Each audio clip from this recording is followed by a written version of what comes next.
Thank you, Chad. Are you guys ready to rev it up? Yeah, get a little energy going here. Well, so my name's Olivia Campbell Anderson. It's my honor to serve as REV's executive director. Before we get started with our esteemed panel of energy regulators, I do want to take a moment to recognize your REV staff team that worked really hard with me on pulling this conference together. Alana Finney, Lisa Klein, and Ansley Bloomer, who I'm sure you all have met coming in the door. So thank you so much to them, and if you see them, please extend your thanks as well. I'm gonna ask our folks to come join us up here, and give me a moment because we also have a little visual for you. So hold on.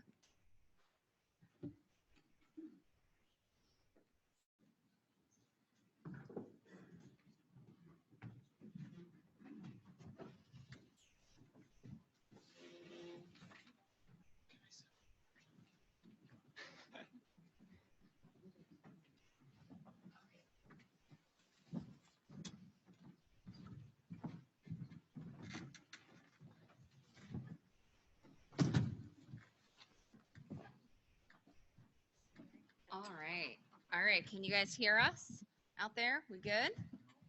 No. I think we need a little more mic at the table. Okay, all right. So thank you so much for joining us.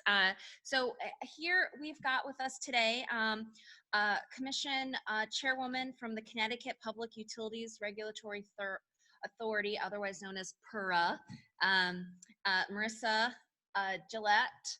Thank you so much for joining us. Peter Olmsted, Chief of Staff at NYSERDA, and June Tierney, Commissioner of the Vermont Department of Public Service. Thank you guys so much for joining us. So we're gonna have a conversation, and some of our commissioners also have some visuals to help you remember and connect with our remarks.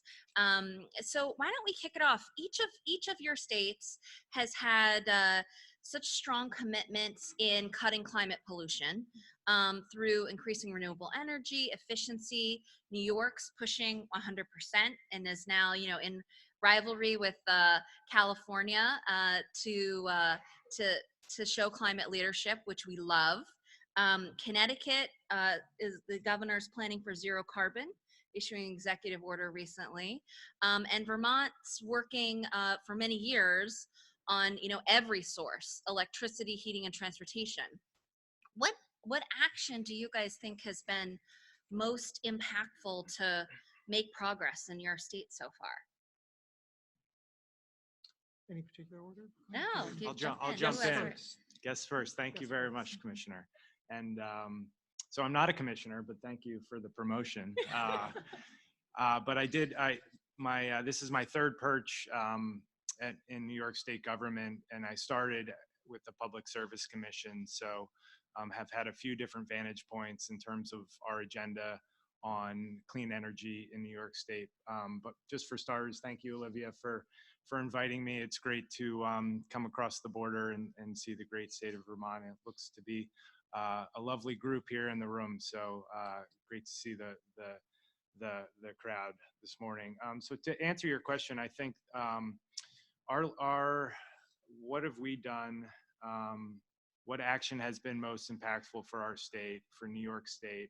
And it really is building on a track record over the past few decades of progress and near-term results, coupled with pushing the envelope, leadership, ambition, objectives that are far-reaching. And I think that's embodied with the legislation that was recently passed this year, the Climate Leadership and Community Protection Act, which includes some nation-leading goals, whether it be emissions reductions or on the renewable side, 100% clean by 2040, 70% renewables by 2030. So our track record has really enabled us to instill confidence in our leadership that they are willing to sign up for more ambitious objectives and targets, because the proof is in the pudding, and we've had some great success just over the past 10 years, whether it be supporting a workforce of upwards of 160,000 New Yorkers working in the clean energy economy, or seeing our solar market grow by 1,700% since 2010. So really, the actions for us are focusing on near-term results and catapulting to broader ambition. Thanks, Peter. Share what's happening in Connecticut. Whatever. Okay. We're so fortunate that Connecticut recently just issued a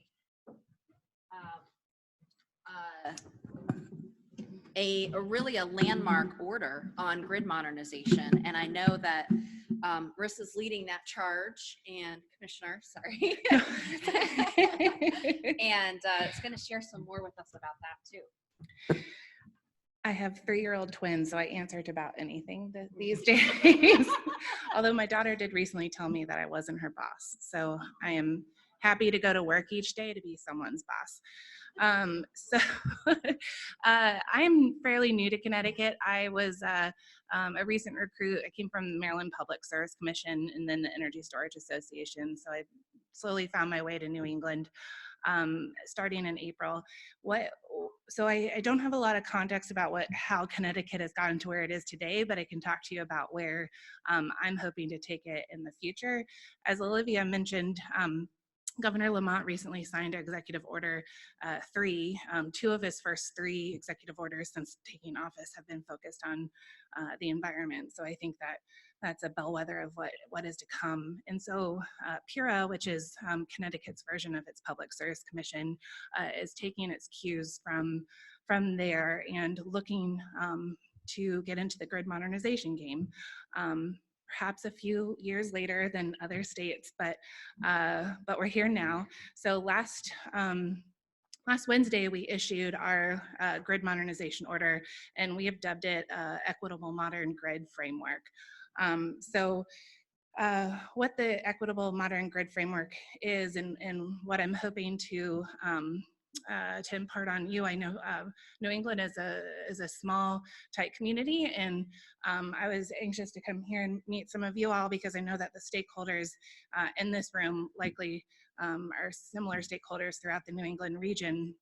And I think there's a lot that Connecticut can lean on its other states for, specifically through this modern grid framework. It has 4 objectives that we are trying to achieve at the Commission. We're trying to enable an economy-wide decarbonization, which mirrors the executive order that is seeking 100% zero carbon by 2040. We're also working to make, through all of the framework, the resilient, reliable, and secure electricity commodity, supporting growth of the green economy, which is just getting started in Connecticut. And what I think is a keystone, which perhaps is unique to some of the other grid modernization proceedings I've seen elsewhere, is the cornerstone to our proceeding is advancing the energy affordability conversation in not only our state for residential customers, but also for our commercial and industrial customers. Too often, I think, I had this experience in Maryland, and I've seen a little bit of it in Connecticut.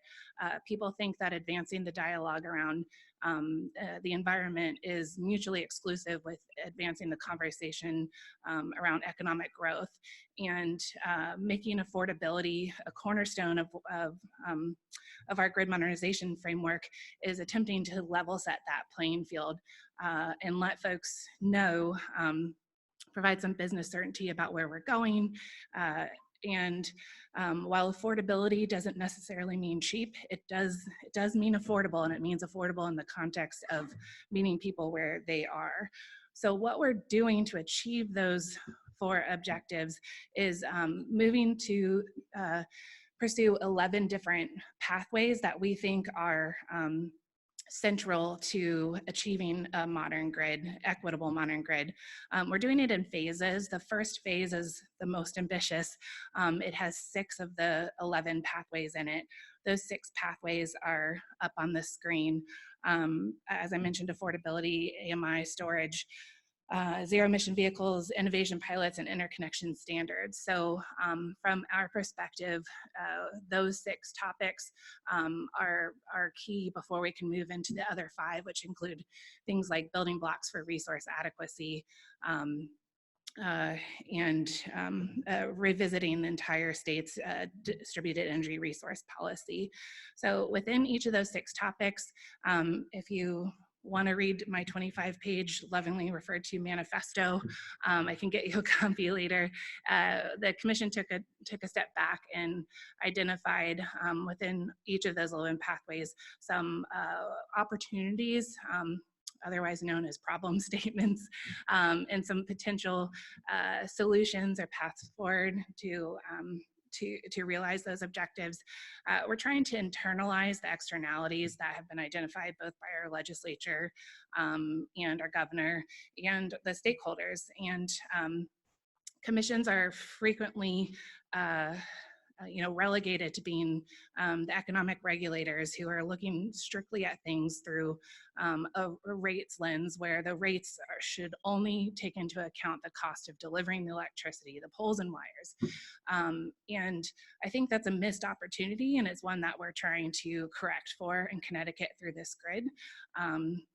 And take into account all the economic growth opportunities that come and can be enabled by rates, by a solid, predictable future. And like I said, internalizing those externalities. I've said elsewhere, and I'll say again today, that I think it's a false dichotomy to look at ratepayers as something different than our citizens and taxpayers. And PURA is striking forward in its framework to say that we think it's a false dichotomy. It's the same group of people, and we want to be cognizant about that moving forward. So last thing I'll say, and then I'll turn it over so your homegrown hero can speak how we're going to go about realizing this. And this is where I'm really excited and would love to see some of you make your way down to Connecticut, as we have this framework for innovation. We have 2 really great electric utilities in the state, and this is not meant to be at the exclusion of those utilities, but it is meant to be a competitive process where we are issuing requests for information. 2 will go out tomorrow for those 6 first mover topics. And we're going to have solution days where we invite anyone and everyone who thinks they have a solution to tackle some of those opportunity statements that the commission has outlined. We're going to have these solution days where you get into the room, we're hearing from you about different ways that can tackle these opportunity statements that we've outlined. Then we're going to take a step back at the commission and think, okay, well, we like this piece, we like that piece, and then try to work through an iterative process where we put together a portfolio that we think will comprehensively address the opportunity statements that we've identified. This is after we work through all those 11 pathways. In 2 years, we're looking to launch the integrated distribution system planning process that on a going forward basis will allow the work that's been done in those 11 pathways to continue to move forward. So that is a long answer to your question. Yeah, And, and I'm going to turn it over. Thank you. Thank you.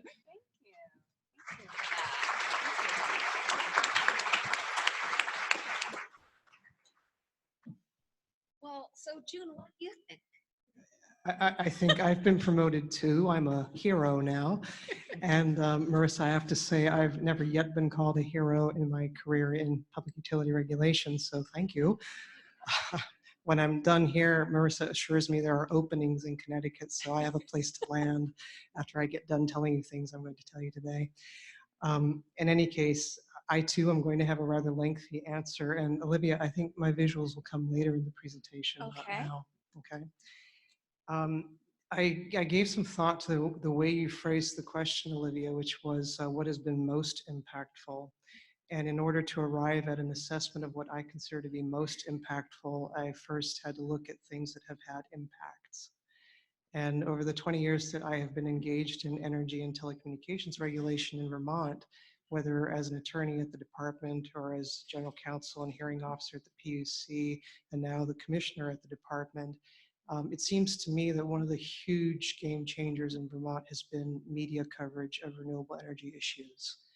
And I call that out as an impactful development because it has been the means by which folks who did not otherwise involve themselves intellectually or emotionally in these issues increasingly do.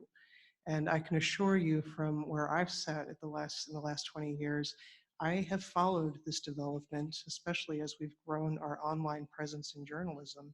And I read everything. It's one of the things I do every day. I make my media rounds.